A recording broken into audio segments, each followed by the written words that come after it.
And let's talk about these strength and conditioning levels to when you first met Tank until where we at today.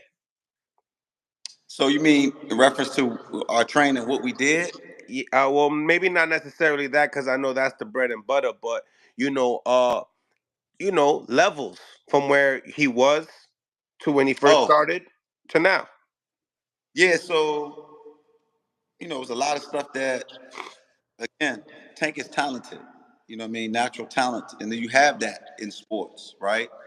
Where guys have natural talent, and then only sometimes it takes people outside of that to evaluate them to know that it's more because they can't see it themselves. They're talented, and then sometimes even the people around them, not that they mean any harm by it, they can't see it either.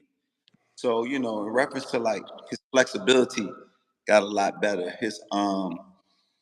His speed and explosiveness got better. Learning, working on his actual sprinting mechanics, and then running, right? And learning too, you don't necessarily have to run these long distance, sustained mileage to also be conditioned. You know what I mean? How you can integrate speed, how you can integrate the conditioning and the strength training to where you're sprinting in the workout.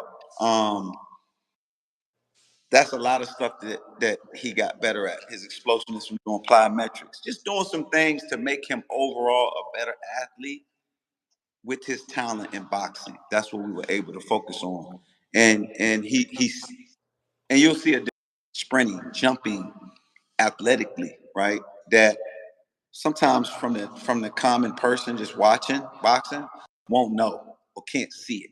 Okay, right. So it's just like anybody else. You can get away with certain things because you're just better than them. And then you have a guy who's super talented that actually works hard at trying to improve at things that he does well and then improve at the things that he doesn't do well. And then you'll see a better fighter. You know what I mean? That's what you're going to see. Um, so as far as his shape level, was he really out of shape coming in working with you? And how long were you guys working together for this camp? Well, this will be the 10th week. So we're still working up until the fight, of course, right? Leading up. So week 10, so 10 weeks total. Now, conditioning wise, this is my first time training.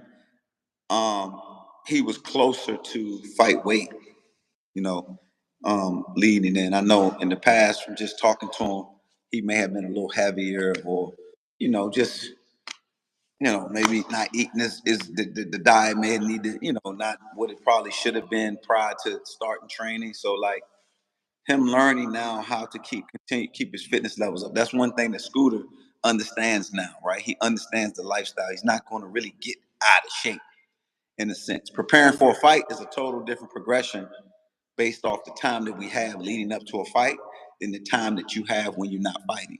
And what are you doing during that time when you're not fighting? When are you taking time off from boxing and when are you taking time off from strength training? And when are you starting those things back until we find out when you box again? So he has to, it's crazy that he's later in his career and has to learn that.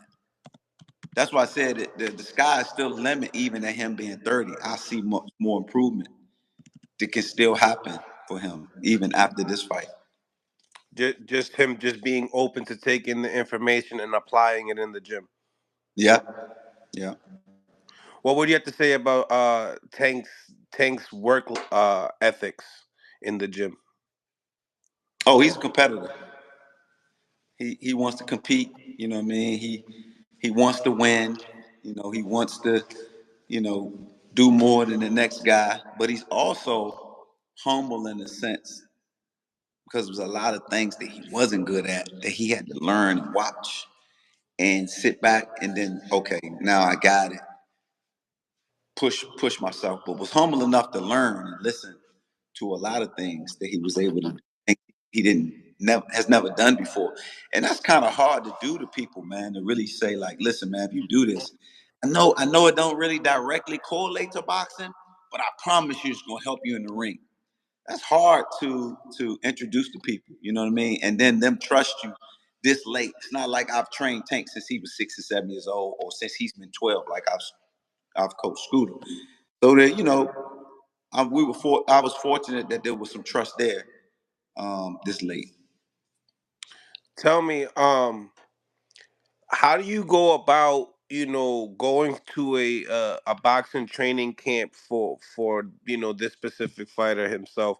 Do you Barry Hunter, Bugs? I don't know who's in the gym that you guys are talking to, that you guys emulate these practices, So it's or do you funny come because up with them by yourself? Like, how does that go about?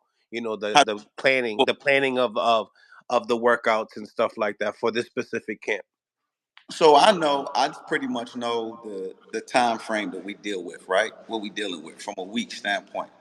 So then I set up the strength training progression in the days that we need leading up to those dates. Those guys, we all kind of stay in our lane in a sense, right? To do what we need to do. But there's Okay. also communication, more communication with the fighter than it is between me and Barry. Now, don't get me wrong, we talk, of course, right? Just kind of where was he at today? How did he feel? What did you see? What some of the things that you felt like he needs to improve on? Was he fatigued? All of those things. And then me telling Barry, okay, what it is we worked on, what you can expect with him coming in. Okay, his legs may be a little bit taxed today, so that may determine what Barry may do with him in the gym, and it may change what he may have had planned. Either way, he's a professional. We communicate. We work well as a team. Those guys are great. They respect what we do. You know what I mean? I kind of had to learn. Like the boxing world is very traditional in a sense, you know what I mean? And it's hard to kind of get in if you want to get in. That's why I said I'm thankful the way this happened, where I'm not trying to get in. You know what I mean? I wasn't trying to get into the boxing world. So it's not I'm coming in stepping on anybody's toes or anything like that nature. I just want to be a vehicle to help the boxer get better. I don't need any credit for his success. He's been boxing. You're a boxing coach, this is my lane. So I'm not over there holding mitts or moving Bug out the way and telling him how he should hold the mitt.